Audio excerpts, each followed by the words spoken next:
The ability to bring cotton in on the ship canal and bring the coal in on the Bridgewater Canal into Manchester, where it could be spun, and that great explosion of ingenuity that's changed the world, and it changed that landscape, but unfortunately it left a devastated, scarred landscape in a lot of places. But that scarred landscape's been left alone. It's been filled with water, it's been filled with wildlife, it's got this incredible beauty to it, this incredible history, and it's a little bit neglected and forgotten often, and I'm really interested in how do we really celebrate the history of what happened here and the incredible potential for wildlife and people and engagement and activity that we've got now.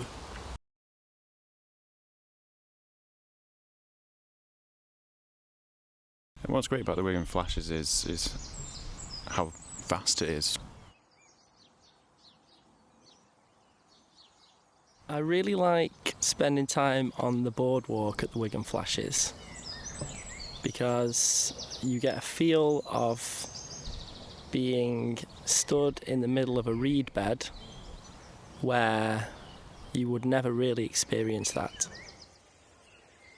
I stood at Low Hall Nature Reserve and watched male and female great-speckled woodpecker coming back and forth feeding their young, which is one of the most amazing wildlife experiences I've ever had.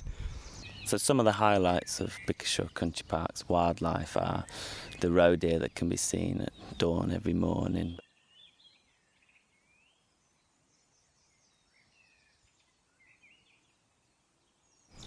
We have quite a large number of orchids here and some beautiful grassland bird species.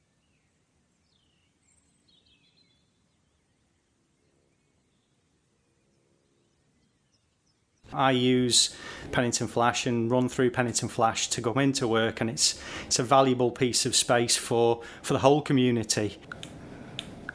Develop an nature trail and to point out accessibility issues. I remember when we were in one, me and my friends, we spotted a kingfisher. That was with my life itself, not with the Wildlife Trust, but we do remember seeing the kingfisher. They were really beautiful. Resurgence of nature. It does start to you, this place of peat, when birds myriad arrive at my feet. Keep calm and enjoy this special place, where pink feet, hooper, plus widgeon I face, plus calls of golden plover and dulling unseen, while skulls are plenty, rest and preen. Pause from these words and listen to lark, peer in the sky, today so grey so stark. As larks are noted, 14 snipe appear, little woolden moss, they love it so dear. A place of resurgence for nature we see, thanks to those at the LWT. It's a fantastic view that we're looking at. It's just peaceful and relaxing, and there's so much wildlife there. You can see Rivington Pike over to the north, you can see the moors above New Mills and Whaley Bridge, the other side of Manchester.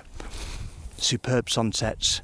I've never seen so many rainbows as on this piece of sky. Risley Moss is the reason I moved to the area. It's a perfect place to just walk a mile and a half circuit and take in whatever's going on. Some of the species attracted to it, mosslands. At Risley Moss we've got the adder, we've got common lizard, we've got grass snake, we have slow worm, we've got 16 species of breeding dragonfly.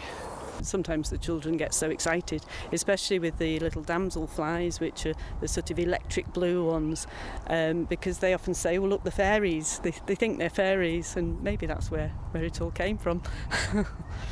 And they're walking along the peat bunds, and they absolutely love it because there'll be bees and there'll be grasshoppers, and as well as that they can feel the peat bog under their feet, and without fail after a while they'll all start bouncing and they'll be saying it's a bouncy castle.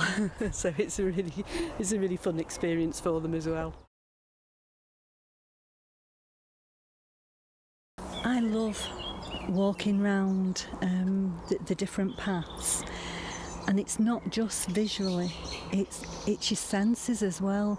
I just really love coming onto these meadows. It's my favourite place to come with the dog. We come probably nearly every day, and I meet lots of other dog walkers. I've made so many new friends from coming on here. I've mentioned the willow tits, that we do a willow tit survey, yeah. They're very rare, but not in my garden, because all winter long they're on my bird feeders. Everyone's jealous of that fact. And there are little yellow flag lilies, golden in the sunshine, and huge bulrushes bursting with seeds. It's a pretty amazing place. The links between people and nature in this landscape are so important. We're really looking at, within the carbon landscape, at how do we join up sites across this whole landscape. If we do that, we can have a thriving, wonderful society in the future. This landscape can teach us how to do that. Fearful sighs the waterfall bank, Amber's wood rose wild and dreary low, the land's masters clank, and cry of ancient Woolden makes it.